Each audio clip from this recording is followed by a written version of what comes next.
اے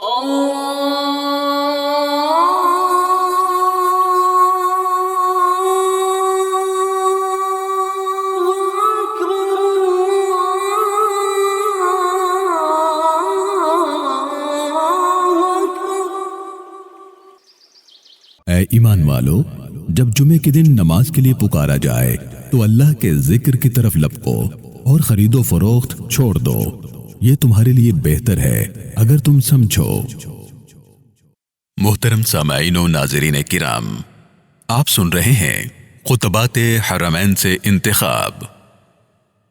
خطبہ جمعہ، امام مسجد الحرام فضیلت الشیخ ڈاکٹر صالح بن محمد آل طالب حفظہ اللہ تعالی۔ عنوان: رسول اللہ صلی اللہ علیہ وآلہ وسلم کا اپنے بیٹوں اور نواسوں کے ساتھ رویہ۔ الحمدللہ، حمد و ثنا اللہ ہی کے لیے ہے، تمام تر تعریف کریم و جلیل اور بلندی والے اللہ کے لیے ہے، اسی کے لیے بہترین تعریف اور بے انتہا شکر ہے۔ رب کی نعمتوں کا شکر ادا نہیں کیا جا سکتا اور نہ اس کی عطاؤں کا بدلہ دیا جا سکتا ہے۔ میں گواہی دیتا ہوں کہ اللہ کے سوا کوئی الہ نہیں، وہ واحد ہے، اس کا کوئی شریک نہیں۔ اسی نے مال اور اولاد کو دنیا کی زینت اور نیک اعمال کو وفات کے بعد کام آنے والی متاع بنایا ہے۔ میں یہ بھی گواہی دیتا ہوں کہ حضرت محمد صلی اللہ علیہ وسلم اللہ کے بندے، اس کے رسول اور چنیدہ پیغمبر ہیں۔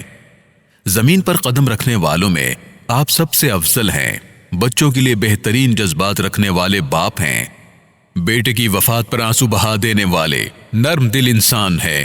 اللہ کی رحمتیں اور برکتیں ہوں آپ صلی اللہ علیہ وسلم پر، آپ صلی اللہ علیہ وسلم کے بیٹوں اور بیٹیوں پر، آپ کی پاکیزہ بیویوں پر، تابعین کرام پر اور قیامت تک آپ صلی اللہ علیہ وسلم کے نقش قدم پر چلنے والوں پر۔ بعد ازاں، اے مسلمانوں، تقوی کی نصیحت ہی بہترین نصیحت ہے اور تقوی بہترین خصلت ہے۔ انبیاء کرام نے بھی اسی کی نصیحت فرمائی ہے اور اللہ کے نیک بندوں نے بھی اسی کو اپنی زینت بنایا ہے۔ یقیناً رب کریم سے ملاقات کے روز یہ بہت قیمتی سامان ہے۔ فرمان الہی ہے، تم سے پہلے جن لوگوں کو ہم نے کتاب دی تھی انہیں بھی یہی ہدایت کی تھی، اور اب تم کو بھی یہی ہدایت کرتے ہیں کہ اللہ سے ڈرتے ہوئے کام کرو۔ اسی طرح فرمایا، اے لوگو جو ایمان لائے ہو، اللہ سے ڈرو، اور ہر شخص یہ دیکھے کہ اس نے کل قیامت کے لیے کیا سامان تیار کیا ہے۔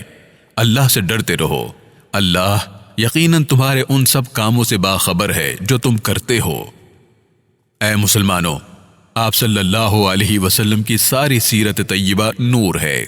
دعوت ہو یا تعلیم کا میدان، سیاست ہو یا جنگ، عبادت ہو یا اخلاق، غرض سیرت وہ جام ہے کہ جہاں سے پیو سیراب ہو جاؤ، اور سیرت وہ چراغ ہے کہ جس جانب سے دیکھو ہدایت پا جاؤ۔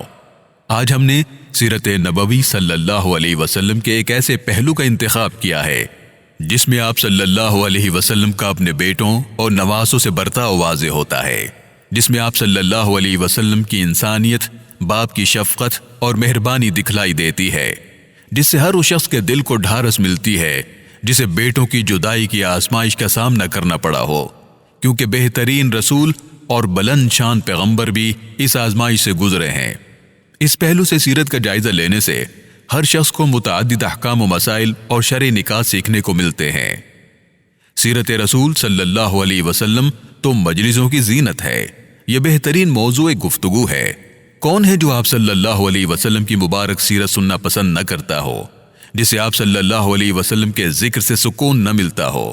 تو آئیے ہم آپ صلی اللہ علیہ وسلم کی زندگی پر نظر دوڑاتے ہیں، آپ صلی اللہ علیہ وسلم کے گھر میں جاتے ہیں اور آپ صلی اللہ علیہ وسلم کو اپنی اولاد کے ساتھ معاملہ کرتے ہوئے دیکھتے ہیں۔ اللہ کے بندو، آپ صلی اللہ علیہ وسلم قریش کے ایک نوجوان تھے۔ آپ اپنے ہم عمروں میں سچائی اور پاک دامنی کے لیے معروف تھے۔ آپ کو امین کے لقب سے جانا جاتا تھا۔ آپ صلی اللہ علیہ وسلم کا ذکر خوشبو اور روشنی کی طرح ہر طرف پھیل گیا تھا۔ چنانچہ حضرت خدیجہ رضی اللہ تعالیٰ عنہ نے شام کے علاقے میں اپنے تجارتی معاملات کی نگہداشت کے لیے آپ صلی اللہ علیہ وسلم کو منتخب کیا۔ اپنے غلام میسرہ کو آپ صلی اللہ علیہ وسلم کے ساتھ روانہ کیا۔ اور پھر آپ کے جو اخلاق سامنے آئے وہ سبھی کو معلوم ہے۔ حضرت خدیجہ رضی اللہ تعالیٰ عنہ کو حضور اکرم صلی اللہ علیہ وسلم کی عادات بہت پسند آئی، چنانچہ انہوں نے رسول اللہ صلی اللہ علیہ وسلم سے شادی کی درخواست کر دی۔ اس وقت آپ صلی اللہ علیہ وسلم کی عمر 25 برس تھی اور حضرت خدیجہ رضی اللہ تعالیٰ عنہ آپ صلی اللہ علیہ وسلم سے عمر میں کافی بڑی تھی۔ اس طرح آپ صلی اللہ علیہ وسلم نے اپنا پہلا سعادت اور ایمان سے مالا مال گھر بسایا۔ حضور اکرم صلی اللہ علیہ وسلم حضرت خدیجہ رضی اللہ تعالیٰ عنہ سے اتنا پیار کرتے تھے کہ آپ صلی اللہ علیہ وسلم کی دوسری بیویاں غیرت کھانے لگتی تھیں۔ آپ صلی اللہ علیہ وسلم فرمایا کرتے تھے، اللہ تعالیٰ نے مجھے ان کی خصوصی محبت سے نوازا ہے۔ آپ صلی اللہ علیہ وسلم نے حضرت خدیجہ رضی اللہ تعالیٰ عنہ کے ساتھ 25 برس گزارے، اور جب تک وہ زندہ رہی آپ صلی اللہ علیہ وسلم نے کوئی دوسری شادی نہیں کی۔ حضرت خدیجہ رضی اللہ تعالیٰ عنہ سے حضور اکرم صلی اللہ علیہ وسلم کو 2 بیٹے قاسم، عبداللہ اور 4 بیٹیاں زینب، رقیہ، ام کلثوم رضی اللہ تعالیٰ عنہم نصیب ہوئیں۔ قاسم آپ صلی اللہ علیہ وسلم کی پہلی اولاد ہے۔ انہی کے نام پر آپ صلی اللہ علیہ وسلم کی کنیت ابو القاسم تھی۔ رسول اللہ صلی اللہ علیہ وسلم نے فرمایا، میرے نام پر اپنے بچوں کے نام رکھ لیا کرو، لیکن میری کنیت نہ اپنایا کرو۔ اکثر علماء کا خیال ہے کہ یہ حکم حضور صلی اللہ علیہ وسلم کے دور سے خاص تھا، بعد ازاں یہ منسوخ ہو گیا۔ صحیح مسلم میں حضرت انس رضی اللہ تعالیٰ عنہ سے روایت ہے کہ جنت البقیع میں کسی شخص نے آواز لگائی، اے ابو القاسم۔ آپ صلی اللہ علیہ وسلم نے اس کی طرف مڑ کر دیکھا تو اس نے کہا، میں نے آپ کو نہیں بلایا بلکہ فلاں کو بلایا ہے۔ اس پر آپ صلی اللہ علیہ وسلم نے فرمایا، میرے نام پر اپنے بچوں کے نام رکھ لیا کرو، تاہم میری کنیت پر کنیت نہ رکھو۔ حضرت قاسم رضی اللہ تعالیٰ عنہ حضور اکرم صلی اللہ علیہ وسلم کی بعثت سے قبل ہی بچپن میں انتقال کر گئے تھے۔ حضرت قاسم رضی اللہ تعالیٰ عنہ کے بعد آپ صلی اللہ علیہ وسلم کو بیٹی نصیب ہوئی تو آپ صلی اللہ علیہ وسلم نے ان کا نام زینب رکھا۔ حضرت زینب رضی اللہ تعالیٰ عنہ کی شادی آپ صلی اللہ علیہ وسلم نے عاص بن ربیع سے کی۔ حضرت زینب رضی اللہ تعالیٰ عنہ نے اسلام قبول کیا اور ہجرت کی، تاہم ان کے خاوند نے اس وقت اسلام قبول نہ کیا۔ فتح مکہ سے کچھ عرصہ قبل انہوں نے بھی ایمان قبول کیا تو آپ صلی اللہ علیہ وسلم نے انہیں پھر سے اپنی بیٹی کے ساتھ رشتہ ازدواج میں منسلک کر دیا۔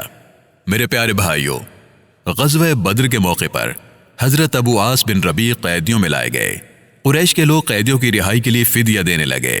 ہر شخص اپنے عزیز کا فدیہ دیتا اور اسے چھڑا لے جاتا۔ حضرت زینب رضی اللہ تعالیٰ عنہ نے کچھ پیسے اور ایک ہار اپنے خاوند کے فدیے کے طور پر رسول اللہ صلی اللہ علیہ وسلم کو بھیجا۔ یہ وہ ہار تھا جو حضرت خدیجہ رضی اللہ تعالیٰ عنہ نے حضرت زینب رضی اللہ تعالیٰ عنہ کو شادی کے وقت پہنایا تھا۔ جب آپ صلی اللہ علیہ وسلم نے وہ ہار دیکھا تو آپ صلی اللہ علیہ وسلم کو اپنے محبت بھرے پرانے دن اور وفا شعار بیوی کی یاد نے آ لیا، اور آپ صلی اللہ علیہ وسلم پر رقت طاری ہو گئی۔ صحابہ سے فرمانے لگے، اگر چاہو تو اس کا قیدی آزاد کر دو اور اس کا مال بھی اسے لوٹا دو۔ صحابہ کرام نے عرض کی، جی کیوں نہیں اے اللہ کے رسول۔ حضرت زینب رضی اللہ تعالیٰ عنہ کو اللہ تعالیٰ نے ایک بیٹی امامہ عطا فرمائی۔ آپ صلی اللہ علیہ وسلم ان سے اتنی شفقت فرماتے کہ نماز پڑھاتے وقت بھی انہیں اٹھائے رکھتے تھے، اور جب سجدہ کرتے تو انہیں نیچے بٹھا دیتے۔ یہاں سے علماء کرام یہ مسئلہ اخذ کرتے ہیں کہ حسب ضرورت نماز میں حرکت کرنا جائز ہے۔ سیدہ فاطمہ رضی اللہ تعالیٰ عنہ کی وفات کے بعد سیدہ امامہ رضی اللہ تعالیٰ عنہ سے حضرت علی رضی اللہ تعالیٰ عنہ نے شادی کی۔ حضرت زینب رضی اللہ تعالیٰ عنہ 8 ہجری میں انتقال کر گئیں۔ انہیں مسلمان عورتوں نے غسل دیا اور آپ صلی اللہ علیہ وسلم کے تہبند کا کفن پہنایا گیا۔ ہجرت مدینہ کے بعد اللہ تعالیٰ نے حضرت زینب رضی اللہ تعالیٰ عنہ کی بہن یعنی آپ صلی اللہ علیہ وسلم کو ایک اور بیٹی عطا فرمائی، جس کا نام آپ صلی اللہ علیہ وسلم نے رقیہ رکھا۔ ہجرت مدینہ کے بعد ان کی شادی حضرت عثمان رضی اللہ تعالیٰ عنہ سے ہوئی۔ جنگ بدر کے موقع پر یہ سخت بیمار ہو گئیں، چنانچہ ان کی تیمارداری کی مصروفیات کی وجہ سے حضرت عثمان رضی اللہ تعالیٰ عنہ غزوہ بدر میں شریک نہ ہو سکے۔ اسی بیماری میں وہ وفات پا گئیں۔ آپ صلی اللہ علیہ وسلم نے حضرت عثمان کو جنگ میں شریک ہونے والے مجاہدین کے برابر مال غنیمت عطا فرمایا۔ امام احمد رحمۃ اللہ علیہ حضرت عائشہ صدیقہ رضی اللہ تعالیٰ عنہ کی روایت نقل کرتے ہیں کہ رسول اللہ صلی اللہ علیہ وسلم کو پتھر کا ایک ہار تحفتاً دیا گیا تو آپ صلی اللہ علیہ وسلم نے فرمایا، میں یہ ہار اپنے گھر والوں میں سے سب سے زیادہ محبوب فرد کو دوں گا۔ آپ کی پاکیزہ بیویاں کہنے لگے، ابو قحافہ کی بیٹی یعنی حضرت عائشہ رضی اللہ تعالیٰ عنہ یہ ہار لے گئیں۔ تاہم رسول اللہ صلی اللہ علیہ وسلم نے حضرت امامہ بنت زینب رضی اللہ تعالیٰ عنہ کو بلایا اور یہ ہار انہیں پہنایا۔ جب حضرت رقیہ رضی اللہ تعالیٰ عنہ انتقال کر گئیں تو آپ صلی اللہ علیہ وسلم نے حضرت عثمان رضی اللہ تعالیٰ عنہ کی شادی حضرت ام کلثوم رضی اللہ تعالیٰ عنہ سے کر دی۔ اسی وجہ سے حضرت عثمان ذو النورین یعنی دو نوروں والے کے لقب سے معروف ہو گئے۔ میرے پیارے مسلمان بھائیوں، حضرت ابو ہریرہ رضی اللہ تعالیٰ عنہ روایت کرتے ہیں کہ حضرت عثمان رضی اللہ تعالیٰ عنہ رسول اللہ صلی اللہ علیہ وسلم کو مسجد کے دروازے پر ملے۔ آپ صلی اللہ علیہ وسلم نے فرمایا، عثمان، جبریل نے مجھے بتایا ہے کہ اللہ تعالیٰ نے تمہاری شادی ام کلثوم کے ساتھ رقیہ کے مثل حق مہر کے ساتھ کر دی ہے۔ اس حدیث کو امام ابن ماجہ رحمہ اللہ نے روایت کیا ہے۔ اس کی سند میں بھی کلام ہے۔ آپ صلی اللہ علیہ وسلم کی سب سے چھوٹی بیٹی سیدہ فاطمہ رضی اللہ تعالیٰ عنہ ہے۔ اللہ اکبر، اللہ اکبر۔ ذرا تصور کیجئے کہ یہ کن کی بیٹی ہیں، کن کی بیوی ہیں، کن کی والدہ ہیں، بھلا ان کے رتبے تک بھی کوئی پہنچ سکتا ہے؟ صحیح مسلم میں حضرت عبداللہ ابن مسعود رضی اللہ تعالیٰ عنہ سے روایت ہے کہ ایک روز رسول اکرم صلی اللہ علیہ وسلم کعبۃ اللہ کے قریب نماز ادا فرما رہے تھے۔ ابو جہل اور اس کے دیگر ساتھی بھی قریب ہی بیٹھے تھے۔ یہاں گزشتہ روز ایک اونٹ ذبح کیا گیا تھا۔ ابو جہل نے کہا، کون ہے جو فلاں قبیلے کی اونٹنی کی آنتیں اور آلودگی محمد صلی اللہ علیہ وسلم کے کاندھوں پر رکھے جبکہ وہ سجدے میں ہو؟ چنانچہ ان میں سے بدترین شخص اٹھا اور اس نے یہ آلودگی لا کر رسول اللہ صلی اللہ علیہ وسلم کی کمر پر ڈھیر کر دی۔ یہ دیکھ کر وہ سب بدبخت ہنسی سے لوٹ پوٹ ہونے لگے اور مارے ہنسی کے ایک دوسرے پہ گرنے لگے۔ حضرت عبداللہ ابن مسعود رضی اللہ تعالیٰ عنہ فرماتے ہیں کہ میں یہ سارا معاملہ دیکھ رہا تھا۔ اگر میرے پاس کوئی طاقت اور غلبہ ہوتا تو میں اسے آپ صلی اللہ علیہ وسلم کے کاندھوں سے ہٹا دیتا۔ آپ صلی اللہ علیہ وسلم بوجھ تلے سجدے میں پڑے رہے اور اپنا سر نہ اٹھا سکے، یہاں تک کہ ایک شخص نے حضرت فاطمہ رضی اللہ تعالیٰ عنہ کو جا کر بتایا۔ حضرت فاطمہ رضی اللہ تعالیٰ عنہ اس وقت 9 عمر بچی تھیں۔ وہ آئیں اور انہوں نے آپ صلی اللہ علیہ وسلم سے گندگی ہٹائی اور پھر قریشیوں کو برا بھلا کہنے لگیں۔ جب آپ صلی اللہ علیہ وسلم نے نماز مکمل فرمائی تو بلند آواز سے ان سرکشوں کے لیے بد دعا فرمائی۔ آپ کا طریقہ یہ تھا کہ آپ صلی اللہ علیہ وسلم جب بھی دعا فرماتے تو دعا کو 3 مرتبہ دہراتے، جب کچھ مانگتے تو 3 مرتبہ مانگتے۔ چنانچہ آپ صلی اللہ علیہ وسلم نے 3 مرتبہ فرمایا، اے اللہ قریش کو ہلاک کر دے۔ جب انہوں نے آپ صلی اللہ علیہ وسلم کی بد دعا سنی تو ان کی ہنسی اڑ گئی اور وہ سب بد دعا سے لرزنے لگے۔ آپ صلی اللہ علیہ وسلم نے حضرت فاطمہ رضی اللہ تعالیٰ عنہ کی شادی 2 ہجری میں اپنے چچا زاد بھائی حضرت علی رضی اللہ تعالیٰ عنہ سے کی۔ ان سے حضرت علی رضی اللہ تعالیٰ عنہ کو حضرت حسن اور حضرت حسین رضی اللہ عنہما نصیب ہوئے جو جنت کے جوانوں کے سردار ہیں۔ آپ صلی اللہ علیہ وسلم ان سے بے پناہ محبت فرماتے۔ آپ فرمایا کرتے تھے، یہ دونوں میری دنیا کے 2 پھول ہیں۔ مسند احمد، سنن ابو داود، جامع ترمذی، سنن نسائی اور ابن ماجہ میں روایت ہے کہ ایک روز رسول اللہ صلی اللہ علیہ وسلم خطبہ ارشاد فرما رہے تھے کہ حضرت حسن رضی اللہ تعالیٰ عنہ اور حضرت حسین رضی اللہ تعالیٰ عنہ سرخ رنگ کی قمیصیں پہنے ہوئے آئے۔ وہ چلتے چلتے گر پڑتے۔ آپ صلی اللہ علیہ وسلم ممبر سے اترے، انہیں گود میں لیا اور پھر ممبر پر تشریف فرما ہو گئے۔ پھر فرمایا، اللہ تعالیٰ نے سچ فرمایا ہے، تمہارے مال اور تمہاری اولاد بھی تمہاری آزمائش ہے۔ جب میں نے ان دونوں کو دیکھا تو مجھ سے رہا نہ گیا۔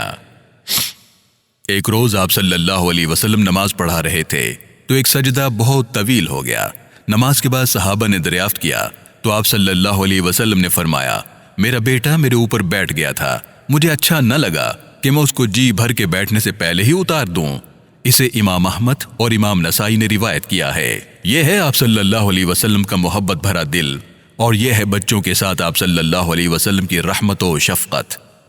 آپ صلی اللہ علیہ وسلم نے بچوں کو نہ ڈانٹا اور نہ مارا، اور نہ ہی اس بچے کی بآواز بلند سرزنش کی جو دوران نماز آپ صلی اللہ علیہ وسلم کی کمر پر بیٹھ گیا تھا، بلکہ انتظار کیا اور سجدہ طویل کر لیا اور فرمایا، میرا بیٹا میرے اوپر بیٹھ گیا تھا، مجھے اچھا نہ لگا کہ میں اس کو جی بھر کے بیٹھنے سے پہلے اتار دوں۔ حضرت اقرا بن حابس رضی اللہ تعالیٰ عنہ رسول اللہ صلی اللہ علیہ وسلم کے پاس آئے اور دیکھا کہ آپ صلی اللہ علیہ وسلم حضرت حسن رضی اللہ تعالیٰ عنہ کو چوم رہے تھے۔ انہوں نے کہا، میرے 10 بچے ہیں، میں نے کبھی کسی کو نہیں چوما۔ آپ صلی اللہ علیہ وسلم نے فرمایا، جو رحم نہیں کرتا اس پر رحم نہیں کیا جاتا۔ یہ ہے آپ صلی اللہ علیہ وسلم کا دل، یہ ہے بچوں کے ساتھ آپ صلی اللہ علیہ وسلم کا رحمت بھرا برتاؤ۔ فرمان باری تعالی ہے، تم لوگوں کے لیے اللہ کے رسول کی ذات میں بہترین نمونہ زندگی ہے، اور یہ ہیں حسن اور حسین رضی اللہ عنہما۔ حضرت فاطمہ رضی اللہ تعالیٰ عنہ نبی کریم صلی اللہ علیہ وسلم کے جگر کا گوشہ ہیں۔ آپ صلی اللہ علیہ وسلم نے فرمایا، فاطمہ میرا ایک حصہ ہے، جو چیز اسے ناگوار گزرتی ہے وہ مجھے بھی ناگوار گزرتی ہے۔ ایک روز سیدہ فاطمہ رضی اللہ تعالیٰ عنہ آپ صلی اللہ علیہ وسلم کے پاس چکی پیسنے کی وجہ سے ہاتھ زخمی ہو جانے کی شکایت کرنے اور خادم کا سوال کرنے آئیں تو آپ صلی اللہ علیہ وسلم سے ملاقات نہ ہوئی۔ چنانچہ انہوں نے حضرت عائشہ رضی اللہ تعالیٰ عنہ کو اپنی مشکل کہہ دی۔ جب آپ صلی اللہ علیہ وسلم گھر آئے تو حضرت عائشہ رضی اللہ تعالیٰ عنہ نے آپ صلی اللہ علیہ وسلم کو بتا دیا۔ حضرت علی رضی اللہ تعالیٰ عنہ فرماتے ہیں، رات کو آپ صلی اللہ علیہ وسلم ہمارے گھر تشریف لائے، ہم بستر میں لیٹ چکے تھے، میں اٹھنے لگا تو آپ صلی اللہ علیہ وسلم نے فرمایا، علی لیٹے رہو۔ پھر آپ ہمارے درمیان اس طرح بیٹھ گئے کہ آپ صلی اللہ علیہ وسلم کے قدموں کی ٹھنڈک مجھے اپنے سینے پر محسوس ہونے لگی۔ آپ نے فرمایا، کیا میں تمہیں وہ چیز نہ سکھلاؤں جو تمہارے لیے خدمتگار سے بہتر ہو؟ جب تم اپنے بستر پر جاؤ یا جب لیٹنے لگو تو 33 مرتبہ سبحان اللہ، 33 مرتبہ الحمدللہ اور 34 مرتبہ اللہ اکبر پڑھ لیا کرو، یہ تمہارے لیے خادم سے بہتر ہے۔ اسے امام بخاری اور امام مسلم نے روایت کیا ہے۔ حافظ ابن حجر رحمۃ اللہ علیہ فرماتے ہیں، اس کا مطلب یہ ہے کہ جو شخص باقاعدگی کے ساتھ یہ ذکر کرتا ہے، اللہ تعالیٰ اسے اتنی طاقت عطا فرما دیتا ہے کہ اسے پھر خادم کی ضرورت ہی نہیں رہتی۔ صحیح بخاری اور صحیح مسلم میں حضرت عائشہ صدیقہ رضی اللہ تعالیٰ عنہ سے روایت ہے کہ ایک روز حضرت فاطمہ رضی اللہ تعالیٰ عنہ نبی اکرم صلی اللہ علیہ وسلم سے ملتی جلتی چال چلتی ہوئی آئیں۔ جب آپ صلی اللہ علیہ وسلم نے انہیں دیکھا تو فرمایا، میری بیٹی کو خوش آمدید۔ پھر انہیں اپنی دائیں یا بائیں جانب بٹھا لیا، پھر ان کے کان میں ایک بات کہی تو وہ رونے لگیں۔ پھر آپ صلی اللہ علیہ وسلم نے ان کے کان میں کوئی دوسری بات کہی تو وہ ہنسنے لگیں۔ میں نے کہا، میں نے آج تک ہنسی اور رونے کو اتنا ساتھ نہیں دیکھا۔ میں نے پوچھا کہ آپ صلی اللہ علیہ وسلم نے کیا فرمایا تھا؟ انہوں نے کہا کہ میں آپ صلی اللہ علیہ وسلم کا راز کبھی فاش نہ کروں گے۔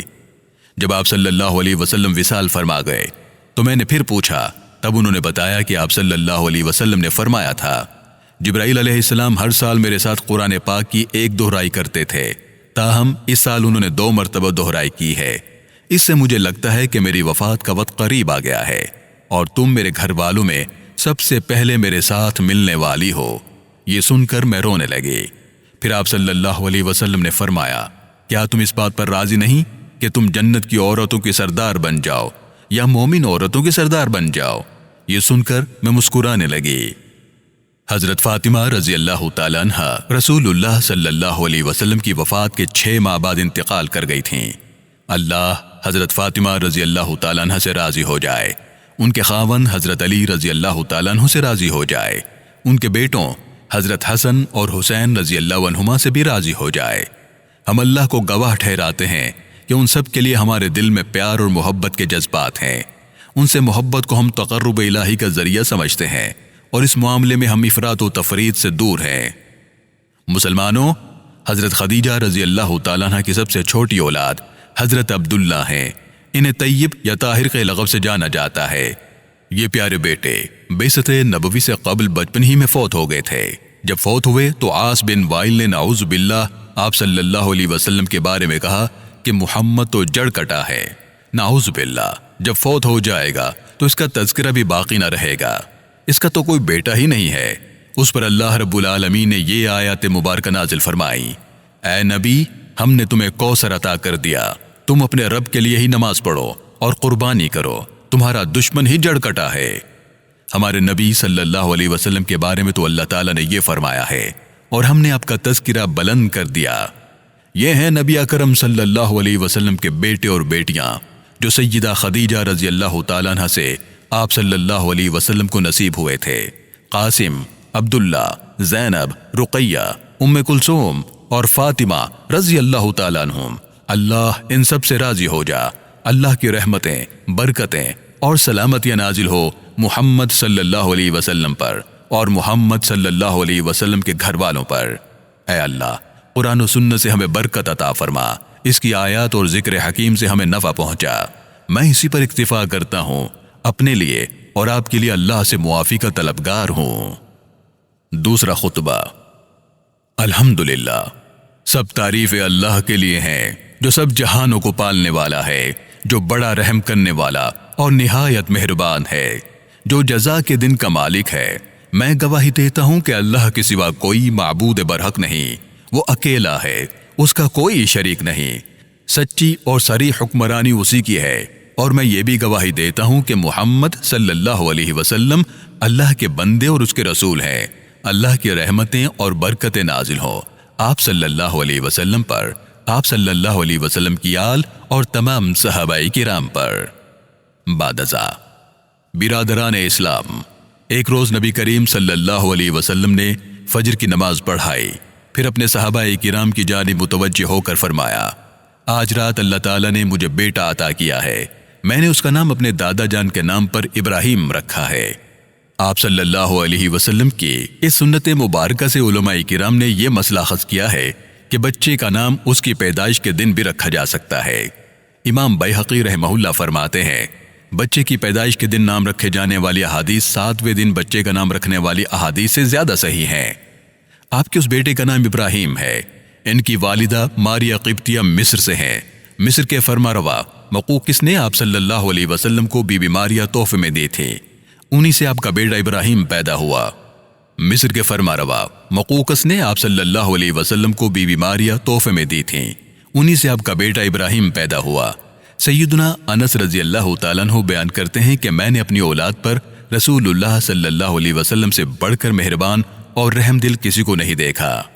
آپ صلی اللہ علیہ وسلم کا لخت جگر ابراہیم مدینہ کے علاقے اوالی میں پرورش پا رہا تھا۔ آپ ہمیں ساتھ لے کر اپنے بیٹے سے ملنے جایا کرتے تھے۔ بچے کا رضائی باپ لوہار تھا اور اس کے گھر میں دھواں بھرا رہتا تھا۔ آپ صلی اللہ علیہ وسلم اس کے گھر تشریف لے جاتے اور اپنے لخت جگر کو گود میں لیتے، اسے چومتے، پیار کرتے اور پھر واپس آ جاتے۔